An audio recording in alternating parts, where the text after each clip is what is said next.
बिस्मिल्लाहिर्रहमानिर्रहीम। अस्सलाम वालेकुम। मैं हूँ मुश्ताक करल और मैंने M A Urdu, M A English, international relation, mass com और LLB किया है। 20 साल तक इन मज़ामीन को पढ़ाता रहा और अब कोशिश कर रहे हैं कि यूट्यूब के ज़रिए ऐसे छोटे छोटे लेक्चर तैयार किए जाएँ जिसमें ऐसे कंसेप्ट्स क्लियर किए जाएँ जो स्टूडेंट्स को क्लियर नहीं है, तो जो घर बैठे स्टूडेंट्स हैं वो इनसे फ़ायदा हासिल कर सकते हैं। मैं ये बात वाज़ेह करता चलूँ कि ये मेरे लेक्चर असातिज़ा कराम के लिए नहीं हैं। वो असातिज़ा कराम जो हमारे लिए इंतहाई काबिल एहतराम हैं, उन इल्म का समंदर हैं, हम तो उनके एक कतरे के बराबर भी नहीं है। तो मुझे उनकी रहनुमाई की जगह जगह पे ज़रूरत पेश आएगी। जहाँ कहीं खामियाँ रह जाएँ वो ज़रूर कमेंट्स में निशानदेही करेंगे ताकि नेक्स्ट वीडियो उनकी ख्वाहिशात के मुताबिक या उनकी रहनुमाई के मुताबिक तैयार हो सके। वीडियो स्टार्ट करने से पहले आपसे रिक्वेस्ट है कि आप हमारे चैनल को सब्सक्राइब करें, लाइक करें, दोस्तों को इनवाइट करें। अगर आप चाहते हैं कि आपको कोई रिटर्न मटेरियल चाहिए तो आप mushtaqkarl.com से जो मेरी अपनी वेबसाइट है, आप यहाँ से ये मटेरियल हासिल कर सकते हैं। उर्दू अदब के अंदर एक सवाल है जो बारहा स्टूडेंट्स पूछते हैं। एक तो ये है कि अदब के बुनियादी मकासद क्या हैं और अदब की जो दो बड़ी अक़साम है उनको क्लियर कर दें। तो एक तो ये ध्यान में रख लें कि अदब जो है वो ज़िंदगी का अक्स होता है। Literature is a mirror to life, ज़िंदगी का अक्स होता है। दूसरी बात जो इसके बुनियादी मकासद हैं वो 3 हैं।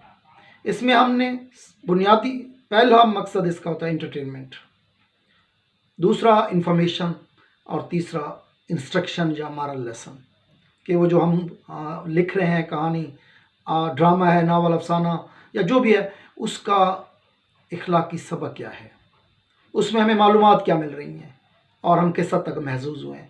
ये हमारे 3 मकासद हो जाते हैं। अदब को जब हम तकसीम करते हैं 2 हिस्सों में तकसीम होता है, अदब बरे अदब, अदब बरे ज़िंदगी। ये सवाल स्टूडेंट्स की तरफ से आया है कि इसको क्लियर कर दें। तो जहन में रख लें कि लिखने वाले जितने भी लोग हैं उन्होंने 2 इन नुकात को सामने रखकर अदब को लिखा। अब इसमें जो एक पहली कैटेगरी है अदब बरे अदब की, ये वो लोग हैं जिन्होंने अदब को ज़िंदा रखने के लिए अदब को लिखा। इनमें गालिब का नाम सरे फहरिस्त है।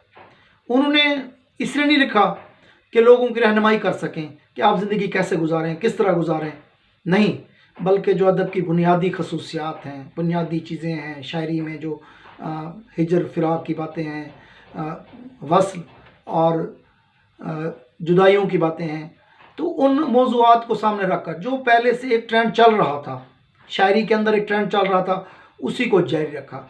तो गालिब के नज़दीक या उनके जो हम असर शायर हैं उनके नज़दीक अदब बराए ज़िंदगी नहीं बल्कि अदब बराए अदब है। आप शायर इसलिए लिखते हैं कि आप या तो अपनी तस्कीन चाहते हैं या आप लोगों के सामने अपने आप को एक शायर के रूप में पेश करते हैं।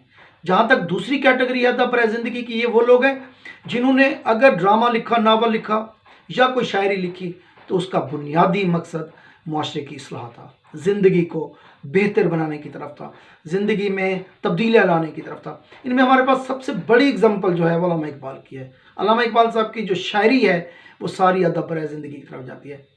जहाँ कहीं उनकी शायरी को हम पढ़ेंगे उन्होंने हमें सिर्फ एक ही बात की, आ तुझको बताऊँ तकदीर उमम क्या है, या कि मोहम्मद से वफ़ात होने तो हम तेरे हैं।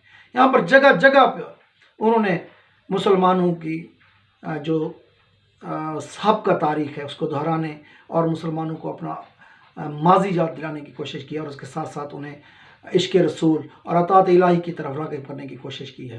तो ज़िंदगी की बेहतरी, ज़िंदगी की इस्लाह के लिए जो अदब लिखा जाता है जिसमें टारगेट यही होता है कि लोगों को हम सिखा सकें, लोगों को बता सकें, लोगों की ज़िंदगियों में तब्दीलियाँ ला सकें, उसको हम लोग कहते हैं अदब बराए ज़िंदगी। और ऐसा अदब जो आपको मालूमात भी देता है, तमाम अदबी जो लवाज़मात हैं उनको भी पूरा करता है और आप उससे महज़ूज़ भी होते हैं, आप उसमें मालूमात भी हासिल करते हैं और आप उसमें बहुत कुछ सीखते भी हैं, आपको मज़ा भी देता है। लेकिन उसमें ज़िंदगी को बेहतर बनाने के लिए या ज़िंदगी की बेहतरी के लिए या ज़िंदगी की कैसे गुजारें, किस तरह गुजारें, क्या हमें करना चाहिए, वो चीज़ें, वो अनासर उसमें नहीं पाए जाते, बल्कि जो आम ज़िंदगी के हमारे दूसरे मसाइल हैं जिसको इश्क और मोहब्बत हम जज्बात की बात कह देते हैं, उस कैटेगरी को हम लोग अदब बराए अदब में शामिल करते हैं। तो ये दो कंसेप्ट हैं, स्टूडेंट्स पूछना चाहते थे, अदब बराए अदब और अदब बराए ज़िंदगी में क्या फ़र्क है। उम्मीद है आपको हमारी ये वीडियो पसंद आएगी। अगर आपको पसंद है तो सब्सक्राइब भी करें और लाइक भी करें। अपना और दोस्तों का ख्याल रखिएगा। वस्सलाम।